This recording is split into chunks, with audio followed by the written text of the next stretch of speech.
This is the I'm Uncomfortable podcast, the podcast for people who want to be okay with being uncomfortable. We're your hosts, Vanessa and Melissa. Hey guys, Hey. here we are, and we have another episode. But as We have another per episode usual, for you. we start off with what's been making us uncomfortable lately. Melissa, what, you want to kick us off? Oh gosh, what can I choose from my little list that I keep? The one that's most prevalent for today, at least, is that, if you're a long listener of this podcast, you know that I've been through a journey with my career, leaving my job, not having a job, finding a job, going to school, all these things. I've been at my job for maybe 4 months. 4 months, almost 4 months. And it's getting to the point where I'm like, I'm ready to be somewhere else. Not in like a bad way. It's not that like the people are bad, the environment is bad. It's nothing like that at all, which is an amazing step up from where I was coming from, you know? It's at this point where I feel like I am ready for more. I feel like I'm kind of being underutilized in a way. I'm not going to get into the details, but it's been dawning on me over the last couple of weeks where I was like, I'm not stressed per se with my job, which is amazing. Again, I just want to reiterate that it's amazing to not be in the position I was 2 years ago, almost 2 years ago. But I'm at a point where I want a little bit more of a challenge and I'm ready for something more, I think. So, I've been diving back into the job application land. It's crazy out there, but I'm finding a couple things here and there that are piquing my interest, so that's exciting. And it's all uncomfortable. Something that actually happened today was a former colleague of mine. She actually, when I was an intern back in the day, she was my supervisor, and she was the first like real example, or first couple examples, but she was a really impactful person in my life as someone looking to be in a more of a leadership position. I always based how I managed others, like our interns and our temporary staff, based off how she managed me, because I really appreciated the way that she incorporated my ideas and all of that stuff. So she actually reached out to me today, and I was like, wow, what do you know? It's just kind of like the universe dropped her into my life today and reminded me of kind of this moment I'm in. I'm like, I'm looking for more. She was that prime example. It's all uncomfortable, but I'm trying to do that. So that's that. Oh my gosh. Yeah. That's amazing. How serendipitous. Okay, good for you. Yeah. Serendipitous is a good word. I like how it's uncomfortable, but also it's great. Yeah. Because discomfort can be amazing, which we try to say all the time. Right. So yay, congratulations. I'm so excited for you. You know what I'm excited for you is that you're in freaking Hawaii right now. Yeah, definitely. The flower in the ear. About I went to so many stores to find this specific flower, this one, and I was looking for it because it is the flower that we use for hula practice, and I keep breaking mine, and I think it's because it's like the end of it is like a stick, so you like stab it into your hair, and I'm fidgeting with it so much. This is a clip, so now all I have to do is just clip it. So easy. So I bought 2 of them just in case one breaks. Right, a backup. You got to have the backup. Yeah, and I went to the store and I found them. I like just random. It wasn't even like I walked past it and I was like, maybe they have it. Found it, and then when I was buying it, I was like, oh my gosh, I'm so happy you have these. I've been looking everywhere for them. They're so hard to find. And the lady was just like, okay. Like, she's like, thank you for your life story. as I was saying it, I was like, oh my god, I'm one of those people. most people. To be fair, you're in Hawaii by yourself right now, so you just wanted some conversation with the Yeah, person, you that's know? true. And it boosts what is it, serotonin or endorphin? I don't know, whatever the scientific Both, thing is. maybe, Like small talk probably. does bring you joy. Hmm. But she was just like, goodbye. I was like, sorry. My bad. Next. But now that you mention it, it was an uncomfortable moment last night, but also a very good uncomfortable moment last night. Ooh, okay. I haven't been back to Hawaii alone in, well, my first time here. We actually have an episode about it a couple seasons ago, where I talk about what it's like to take a solo trip because I'd never done one before. And I was sitting at the bar last night drinking my favorite Mai Tai. I do have a favorite because last time I taste tested everywhere we went. So I have a fave. And I was reading my old journal entry and I was like, oh my God, like I was so uncomfortable when I came here by myself. I was so scared. I was so anxious. I felt so lonely. And I actually texted Jonathan because I remember I called him the night that I got here and I was like, I don't know what I'm doing. Like, I feel really like alone. And he said to me, being alone doesn't have to mean you're lonely. And that shifted my entire perspective on the whole trip, honestly. And I kept repeating that mantra to myself. And now, flash forward to present day, I literally came here for a bachelorette party, but I came here early on purpose to purposefully be alone. And Yeah. so it was nice to feel that I'd grown from that discomfort. So if you're curious about how frazzled I was back then, you can go listen to that solo episode. And then now I have a hard time thinking about anything that would make me uncomfortable because it's all been great. It's been amazing. I love it. Good. I I'm love it glad here. you're in that vacay mode. You deserve it. Yeah. The humidity is so good for my skin. My skin's so happy. Dude, that's true. I forget about that. Hmm. Hmm. It's real nice. We should come back. Yes. You're texting. You're like, because again, if I don't know if we ever mentioned this, I think we do. We mentioned this in the podcast at some point where we talk about how we went on our little retreat to Oahu.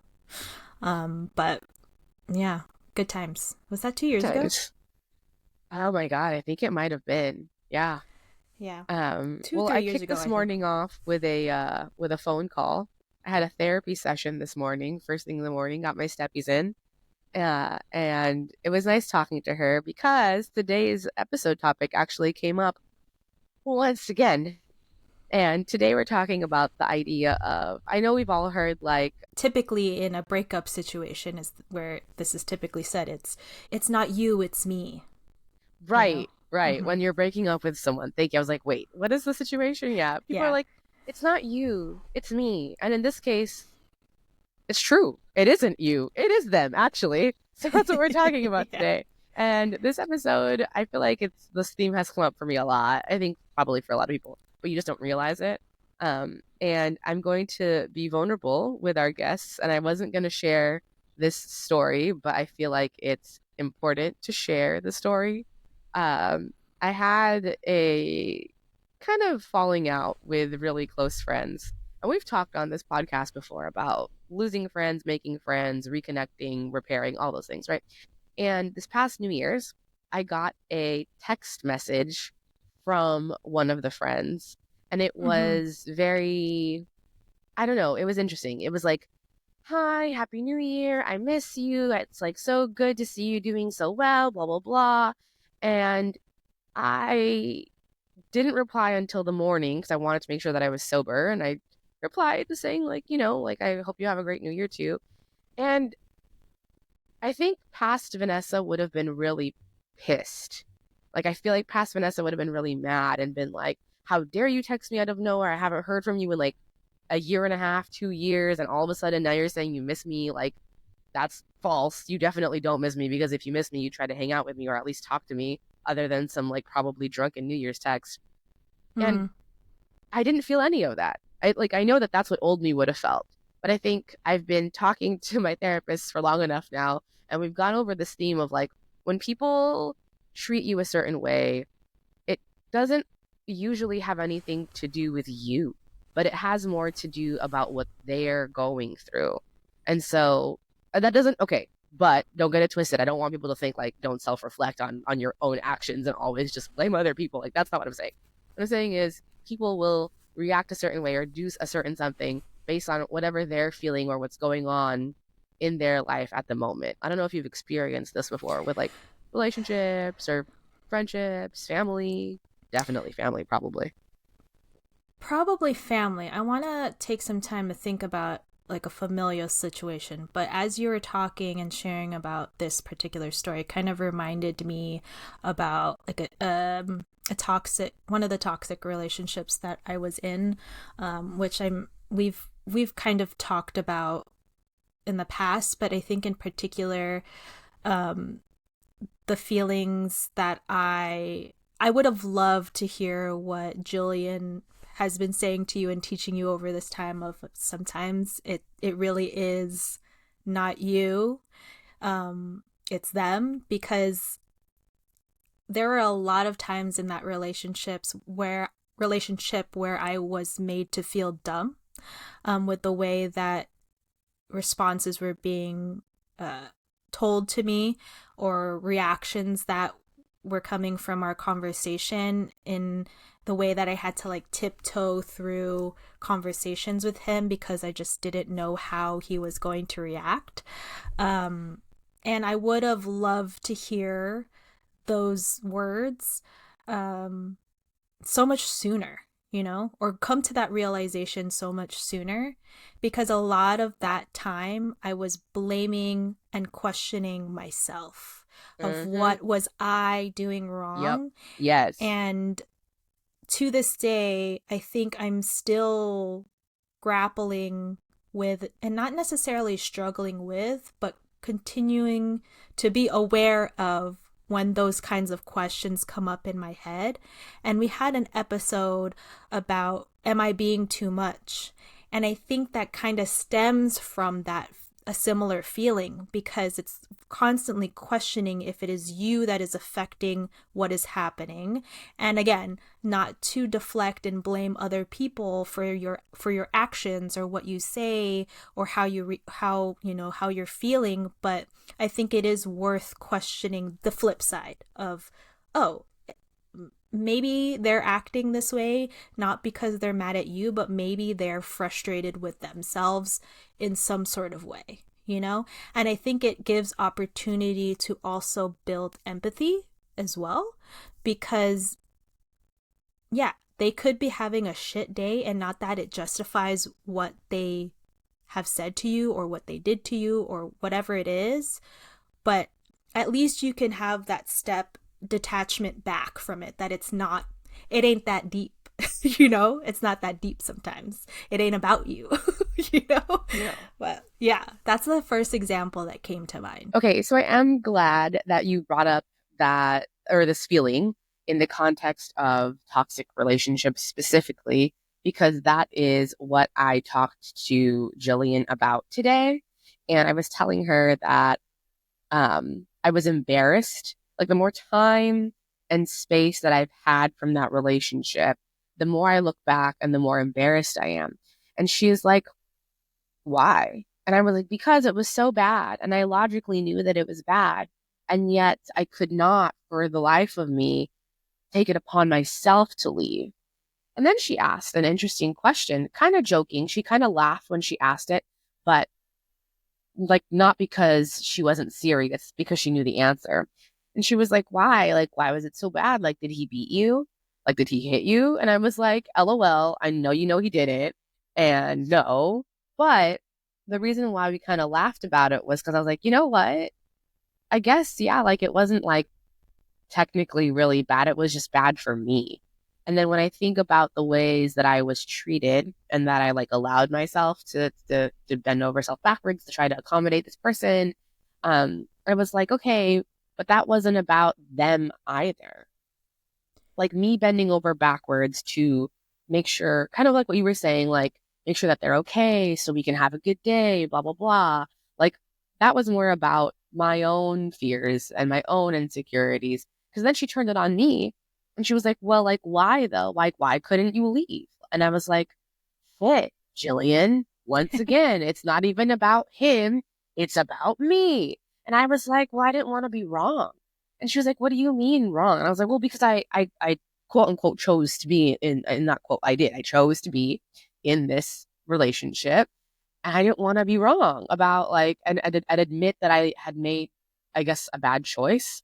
So once again, and if he was the one talking to you on this show about the situation, he would be like, well, it wasn't about me. It was all about what she was going through. So really, it's the lens that we view whatever's happening Yeah. in our lives. Like there's, of course, two sides of the story, but I guess what I'm trying to say is that like, it's, for me, it's like whatever's happening in my life is making me address you a certain way. And then whatever's happening for you in your life is making you act a certain way. And I think issues happen between people when we don't know what's going on and we make assumptions. So like that New Year's text that I told you about, right? Like if I just like made assumptions about why he was reaching out to me, I probably would have been really pissed. But I had to tell myself like, I don't know what's happening. And Yeah. maybe he does miss me. And maybe this is his way of expressing that. And if I hear from him again after this, cool. But also if I don't, that's fine too. It is what it is. But it's Yeah. hard to, it takes a lot of, I don't know what it's called, but like self-awareness maybe to understand, right? Because it's so easy to take it personal, especially with family. Yeah, I think it takes a lot of self-awareness and situational awareness as well. And Yeah. a certain, and a certain level of definitely emotional maturity, you know, because I Yes. can think back to previous relationships. And of course, again, we're not we're like you said, you need to view everyone's going to view things in that their specific lens, right? So the other person would be seeing like that it wasn't them, it was probably Right. me going through something, and that's probably true. 100% probably true. You know, there's two sides of the coin, like you said. But I just think it's very interesting, and I want to go back to what I said earlier too, because from the example that you're sharing, you were able to express empathy for this friend, that you hadn't. Previous Vanessa would have been annoyed or angry about that, but Yes. you were able to step back and and acknowledge that you don't know what they're going through, and express empathy, even though it it did rub you a little bit the wrong way. You were able to take that step back and think about it a little bit before, you know, rehashing probably what past Vanessa would probably do, you know? Can you imagine if I had clapped back? I feel like Vanessa from like 4 years ago, minimum, would have been like, like just I would like, what would she have said? She would have totally replied in the moment, drunk, because I was in Austin, so I was like, what is that, like 2 hours ahead, California? Mm-hmm. So I was already on one by the time I got that message, and I can't even imagine. I would have totally said something about it and been righteously upset. It's interesting because I remember, yeah, maybe like like almost a handful of years ago, and still it's an interesting spectrum of growth for from what I'm witnessing, and also from what I've been doing for myself too, in terms of problem solving, like balancing addressing the issue at the forefront when it's happening versus taking the time to reflect on it a little bit and think about it before addressing it. You know, Yeah. I feel like we've been on the opposite sides of the spectrum, and we're slowly, both of us on our both ends, trying to get to the middle. Because I know that, Vanessa, where you're like, let's talk about it right now. And I'm like, but I need to process, you know? Like, so I feel like I love that for you, because it's growth. It's growth. Like this idea and this topic is really a testament to how much I think we've both grown in self-awareness and in emotional maturity. I'm gonna say it again. You know, kudos to I us. agree. And that is, first of all, yeah, good job. High five. But that is what I wrote in my journal last night, and also what I told Julian. I was like, oh my gosh, the growth. the growth. And I feel like our podcast has definitely helped us to explore these topics in a really safe way. So if you are in a situation maybe similar, it could be a relationship, a friendship, your family, maybe take a step back and think about like, what is going on with that person? Is there a way that you can not take it personally? And I will say this doesn't apply for every situation. Sometimes you are at fault, or sometimes they are at fault, and what they've done is actually messed up. But sometimes, I think a lot of the time, we can think about putting ourselves in the other person's shoes, which sounds very like grade school, but I feel like it still applies. I think what I was going to say was something along the line, like trying to tie in from an example from family. It kind of circles back to the empathy part of like, my mom is just a girl. Like, she's dealing with her It's own just stuff. a girl. She's dealing with her own issues. As well, like, and so am I. So sometimes we butt heads, but a lot of the times, again, it goes back to, the issue is making these assumptions about each other and assuming sometimes the worst, but that ain't like that. I've done that with my mom a lot. I have. And it's funny because I actually called her last night and we had like a super long, fun conversation. Now, I was definitely like 3 Mai Tais deep, so my inhibitions were lowered. But I also forget that she's just a girl. And, she's living her own life and she's making her choices and I'm making mine. And it's weird to think about our moms as just like trying their best. But, I mean, yeah. Yeah, dude. Yeah. I always have to remind myself that my mom was 22 and 24 when she had me and my older brother. Right. And I can't even imagine having a kid now, which is like 10 years after they had you and your brother. Yeah, you're telling me like like I cannot even imagine. And the fact that I am in a position to even have conversations like this, to have time and space to reflect, I can just imagine that my mom and my dad, or my parents in general, just didn't have the brain space to do that. Right. Because they had kids. So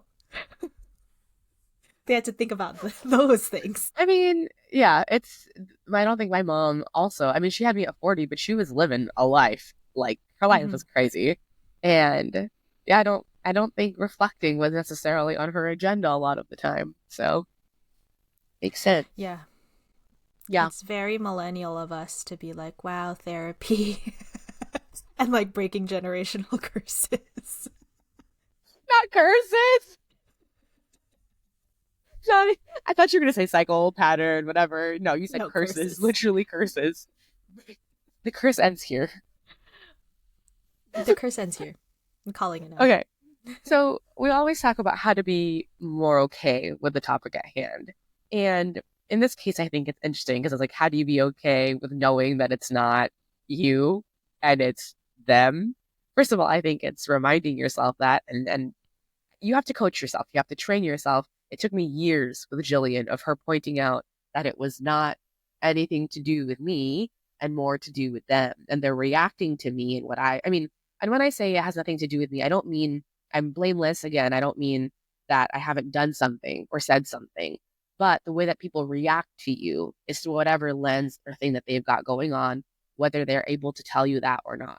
Sometimes people are not able to articulate what they've got going on, or they don't have time, like our moms, to stop and reflect. And so that's kind of on you. And I think you can communicate in a healthy way. So I have an example. I hope she doesn't mind me sharing. One of our friends, I'm going to keep it anonymous because I didn't ask her for permission.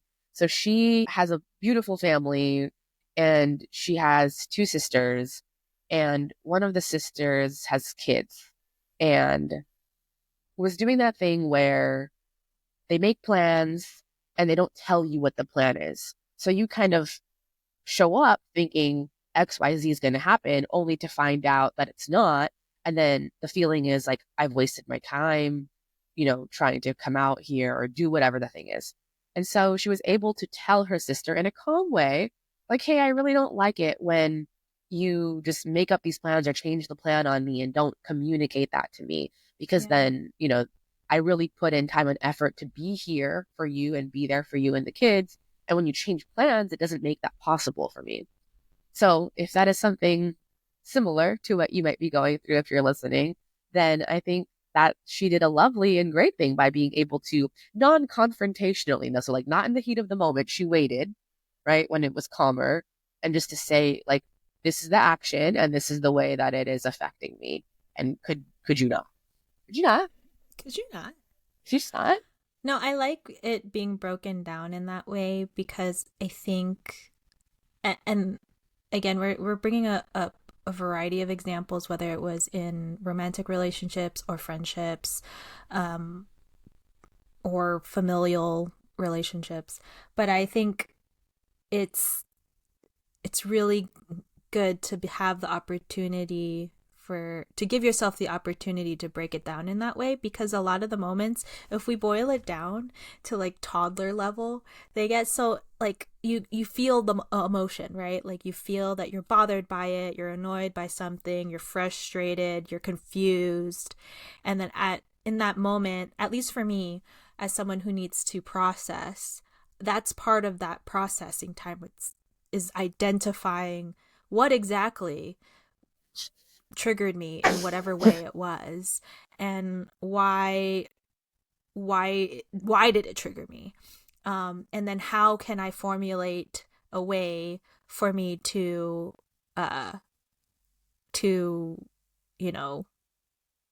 be able to communicate this.